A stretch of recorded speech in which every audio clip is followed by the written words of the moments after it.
I'm Mark Golub, and in the news, controversy again swirling around the ADL, the Anti-Defamation League. Recently, ADL's new national director, Jonathan Greenblatt, has generated both acclaim and criticism for calling out Donald Trump for choosing as his chief strategist the founding chairman of the alt-right Breitbart News, Steve Bannon, saying that Bannon is an anti-Semite, as well as a racist, a xenophobe, and a misogynist. Earlier this year, when Greenblatt and Jerusalem Post columnist Izzy Liebler created something of a firestorm, when Liebler blasted Greenblatt for being too embracing of J Street. And now, in the latest eruption, some Jewish groups and Jewish publications are roundly criticizing the ADL for its supporting the choice of Democratic Congressman Keith Ellison of Minnesota to become the next chair of the DNC, the Democratic National Committee, replacing Donna Brazile, who became interim DNC chair when Jewish Congresswoman from Florida, Debbie Wasserman Schultz, was forced to step down from the DNC chair after embarrassing emails seemed to indicate she was guilty of working against Bernie Sanders during the Democratic primaries. But no one ever questioned Congresswoman Schultz's support of the State of Israel. Congressman Ellison, however, has a most controversial record, at best, when it comes to Israel. Representative Ellison has claimed that Israel is guilty of apartheid and blames Israel for causing a humanitarian crisis in Gaza. The Minnesota congressman also voted against a bill that would provide $225 million in funding for Israel's Iron Dome. It seems strange, therefore, that the ADL would now support Congressman Ellison to become the next chair of the DNC. One group that is particularly vocal in their criticism of the ADL is the Coalition of Pro-Israel Advocates, known as COPIA, which has published a piece under the headline, "The ADL Has Changed. It is no longer the ADL we came to trust and support." The COPIA piece reads in part, "There was a time when the Anti-Defamation League, or ADL, under the leadership of Abe Foxman, tried to remain apolitical and stand for the fight against anti-Semitism across the political spectrum. Under the new leadership of Jonathan Greenblatt, that is no longer true." And Copia then goes on to give examples of positions the ADL has taken under Jonathan Greenblatt's leadership, which Copia believes to be Jewishly inappropriate. Well, one of the individuals who has signed the Copia piece that has sent an email, that it was sent out as an email blast, is an officer of Copia, Carol Greenwald, associate professor at Harvard Business School. Carol, who is treasurer also of Copia, has a doctorate in economics from Columbia. She wrote her thesis on the Israeli economy. And she was appointed by Michael Dukakis to be the youngest banking commissioner in the history of the state of Massachusetts. In 1983, Carol opened her own investment management company. She's a pro-Israel activist, is critical of the Jewish establishment, and is also treasurer of CAMRA, the Committee for Accuracy in Middle East Reporting in America. And perhaps most relevant to this discussion, Carol Greenwald was one of the founders of Jews Choose Trump. And Carol joins us now on our JBS phones from Chevy Chase, Maryland. And Carol, thank you so much for giving us some time. Glad to be with you. I'm just going to make two minor tweaks on what you read in my bio. Please One, do. I wasn't sure. I'm a former associate professor at the Harvard Business School. I'm okay. Very there. good. And I was the youngest bank commissioner ever appointed in the United States, not just in Massachusetts. In the United States. Well, good for you. Okay. Very good. Carol, before we discuss your criticisms of the ADL and Jonathan Greenblatt, I want our audience to know that we contacted the ADL, invited a representative to join this discussion. Unfortunately, the ADL told us they had no one available to participate, but that they would send us a written statement. Again, unfortunately, as of this time, they have not yet provided us with any statement, so I can't read it to you.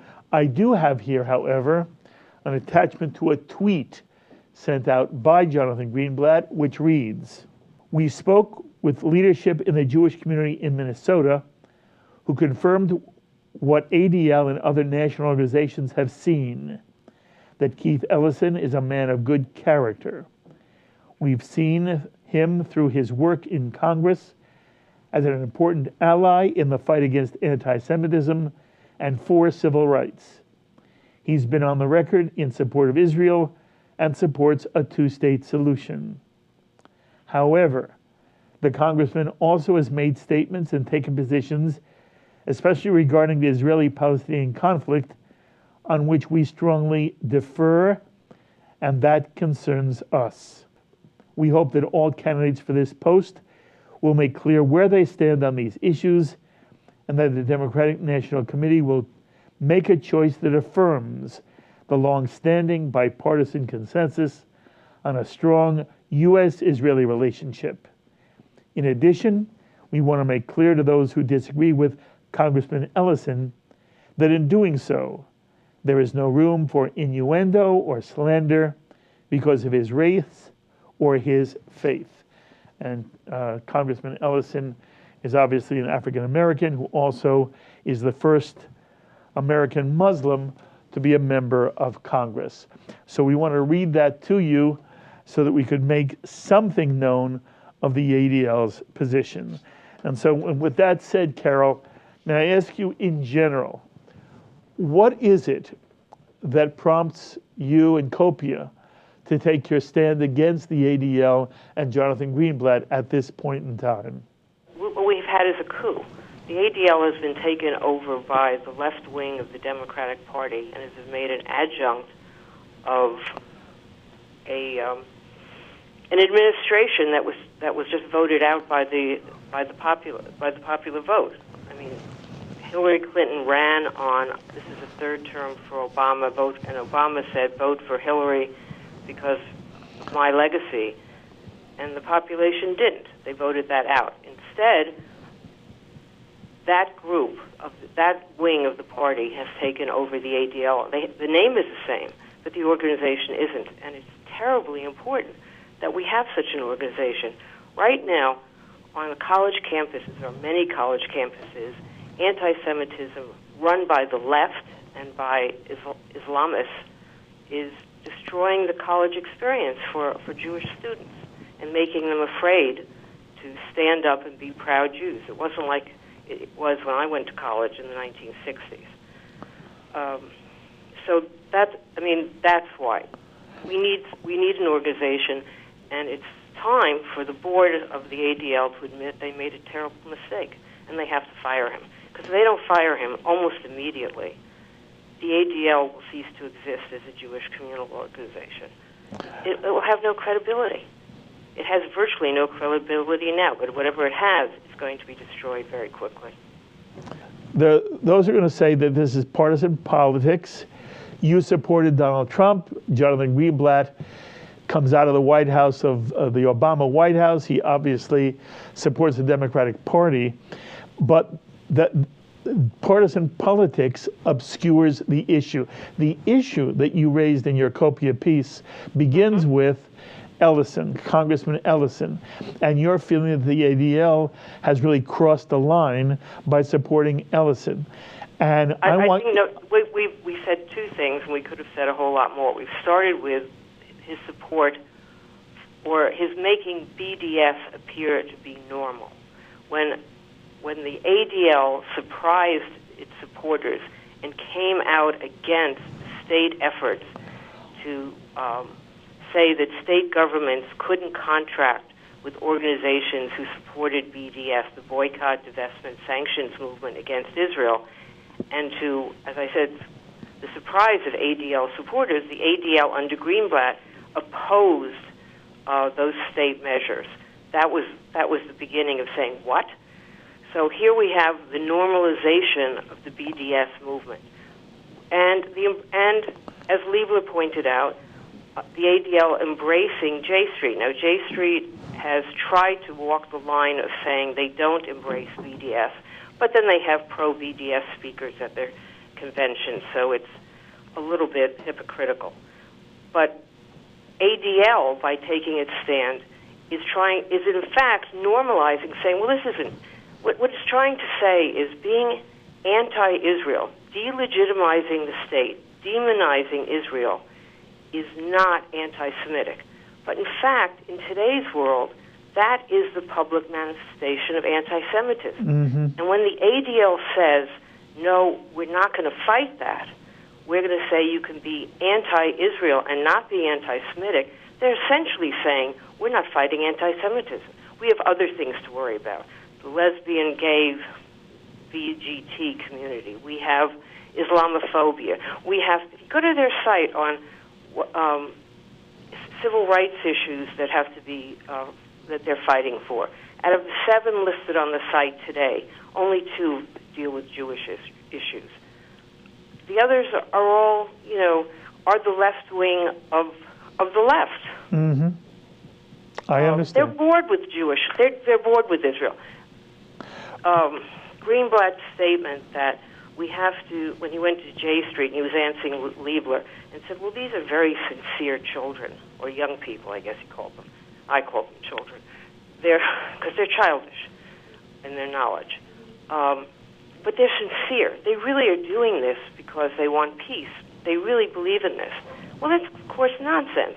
Islamic terrorists really believe that this is the best way, what they're trying to create is the best world also. I mean, his moral relativism, which I'm calling the left, doesn't allow him to say this is facts and this is truth and this is what I want to fight for.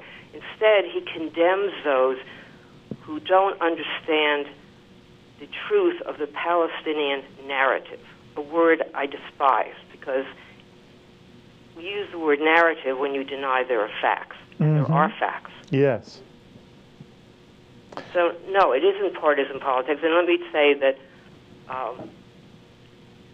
the other people in Copia were not part of Jews Choose Trump.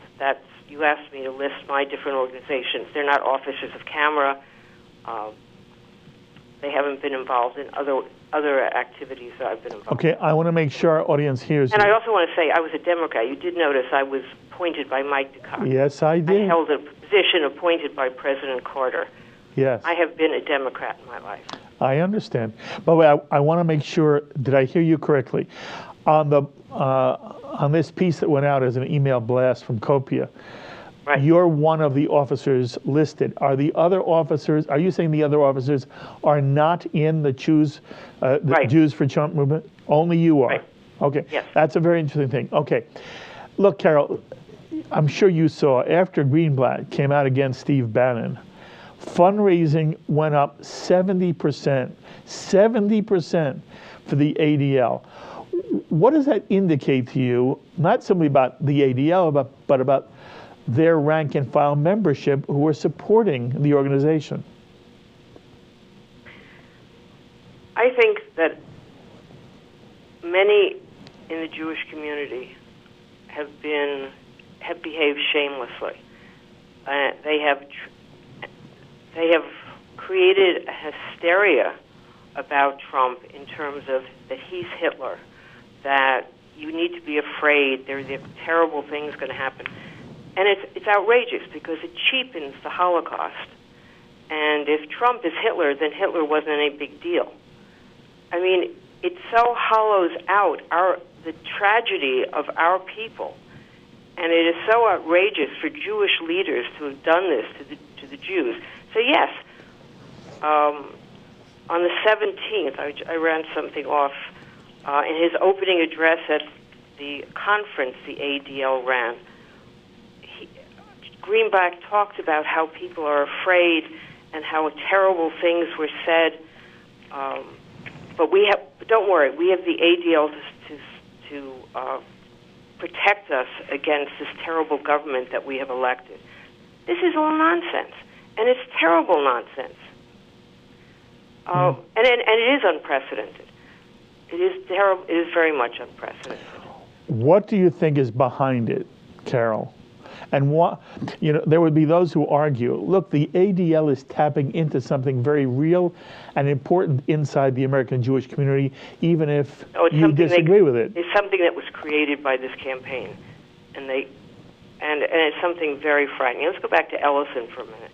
I mean, why is it so frightening? I'll use the word frightening. Why is it so frightening to have Ellison be the head of the DNC? There are a bunch of reasons. One of them is that it will make crystal clear that Israel has become a partisan issue. Up until this election, Israel was not a partisan issue in American politics. Both Democrats and Republicans supported a strong Israel-American relationship. This will say one party wants to distance itself from that relationship, and only one party wants to support it. That is a very big danger. I mean, for democracy, we expect the parties to change in power. I mean, we don't expect there always to be a Democratic president or a Republican president. So we want to feel secure, regardless of who the president is, from what party he is. Second, Keith Ellison in Congress has been consistent in his anti-Israel positions, and I saw that statement from the ADL, and I kept saying, really? He's been he's been an important ally in the fight against anti-Semitism. I'd like them to cite what? Mm-hmm. And he's been on record in support of Israel. When? Mm-hmm. When, as you cited, when he was only one of 8 votes in the whole House of Representatives to vote against funding for Iron Dome, when he was, I think by a similar number, was one of the congressmen who voted to support the Goldstone report, which was the House of Representatives voted by a very large number, 350, I think it was, to 34 against, in favor of rejecting the Goldstone report, which accused Israel of war crimes. I don't know what he's referring to. I understand. And the fact that he says that he's a man of good character, I don't even know what that means, and I don't even know why it's relevant. I mean, for God's sake, I voted for Bill Clinton twice, and I knew he was a womanizer. There was no question that Bill Clinton doesn't have a good character. That wasn't why I was voting for him. I voted for him because I thought that his policies were the ones I wanted to support. This man, I don't know if he has a good character or not, but I know the policies he wants are detrimental to the future of the Jewish community in America and of a good relationship with Israel. I mean, as head of the DNC, he'll help recruit who are the congressional candidates that run around the country. And I'm concerned that he's going to try to find more anti-Israel candidates to run on the Democratic Party, and I don't think he'll have a hard time doing that. Carol, I want to suggest... It's an incredibly important position. Yes. Carol, I want to suggest to you, very quietly, why I think the ADL supported him.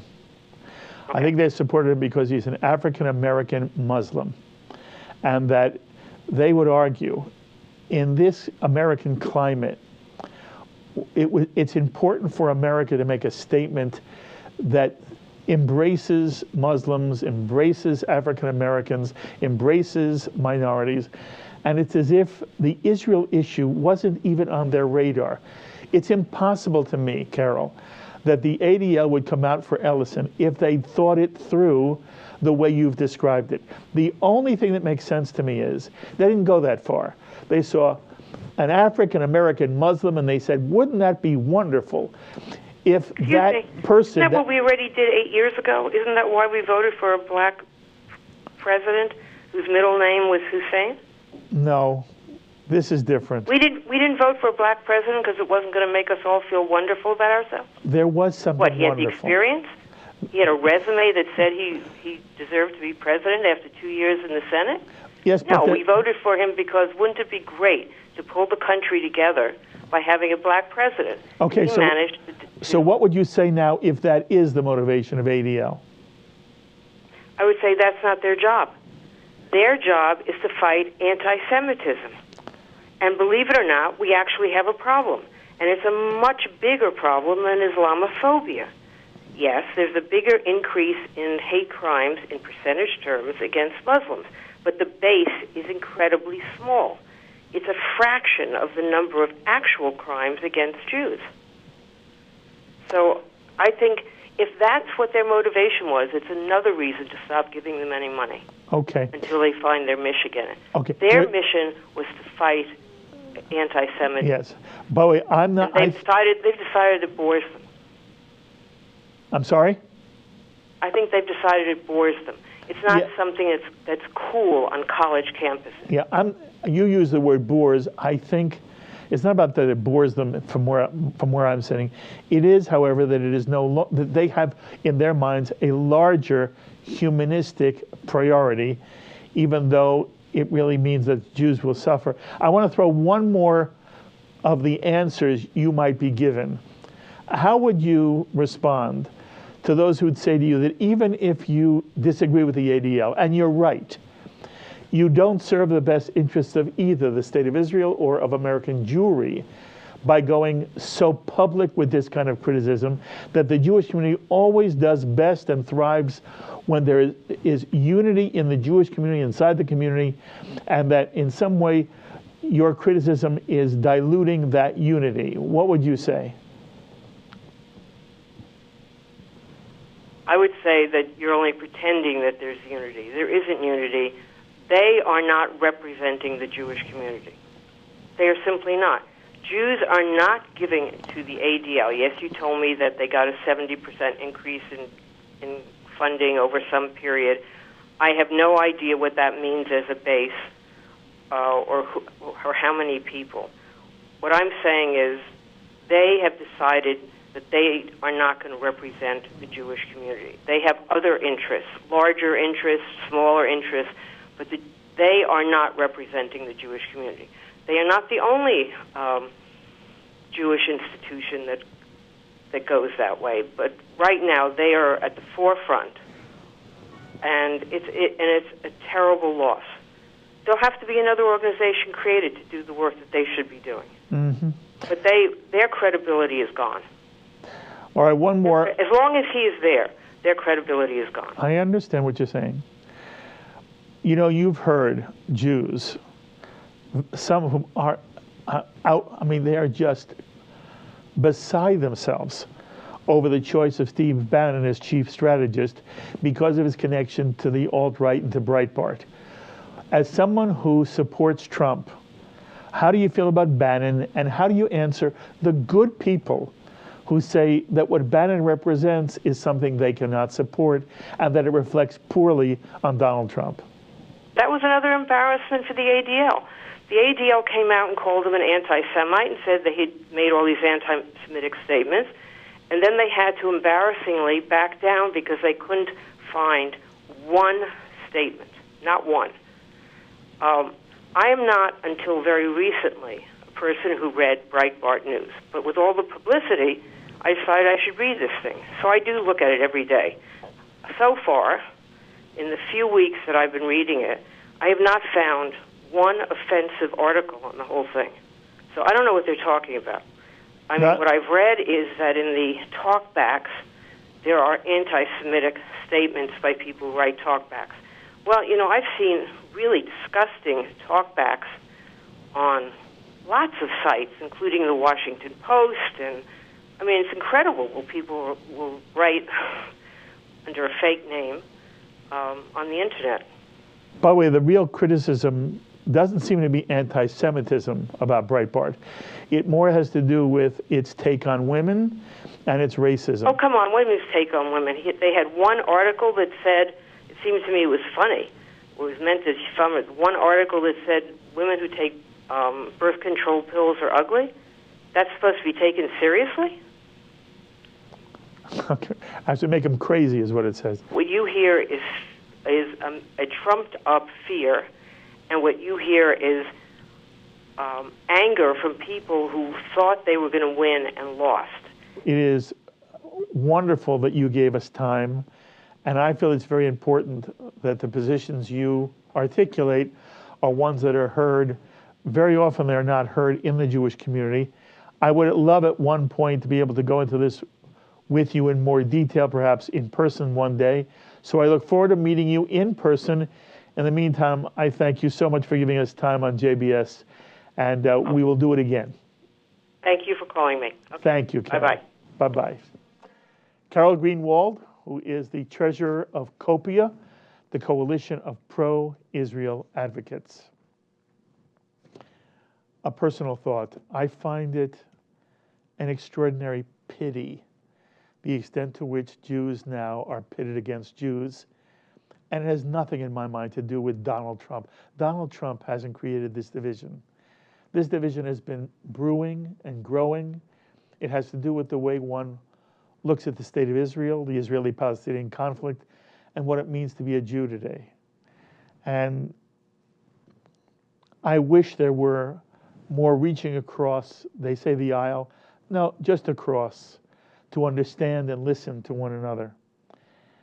And finally, I've been a huge supporter of Abe Foxman. I've said wonderful things about the ADL. I still believe the ADL can perform a marvelous service to the Jewish community, but for the life of me, I can't understand what's going on at the ADL these days. I don't know how the ADL ever supports an individual who says that Israel is an apartheid state and who in some way supports BDS. I don't understand why J Street in any way is supporting any organization that gives credence to BDS, that invites BDS leaders to speak at their conventions. I don't understand where the ADL is, and if they do have a 70% rise in their donations because of their positions that they're taking vis-a-vis J Street or who becomes the next head of the DNC, then all that means to me is that the ADL now is funded by people who are one step removed from the heart of what it means to be supporting of the state of Israel, of the Jewish people, and of the Jewish future. I hope at one point somebody from the ADL would be willing to sit with me and just explain to me what it is that is driving that ideology. At the moment, it is very, very disappointing to me. My thanks as always to our director, Sloan Copeland, production coordinator, Serge Goldberg, JBS's associate director, Dara Golub, editors Dennis Golan and John McDevitt, and to the producer of this edition of In the News, Carol Lilienthal. Until the next time, I'm Mark Golub. Be well, my friends. We would be pleased to send a complimentary DVD of this program to anyone who wishes to support JBS, the Jewish Broadcasting Service, with a tax-deductible gift of $36, double chai or more, to the nonprofit organization Jewish Education in Media. Simply visit the JBS homepage and click on the Donate button to make a donation by PayPal or your credit card. And please indicate the program for which you would like a DVD.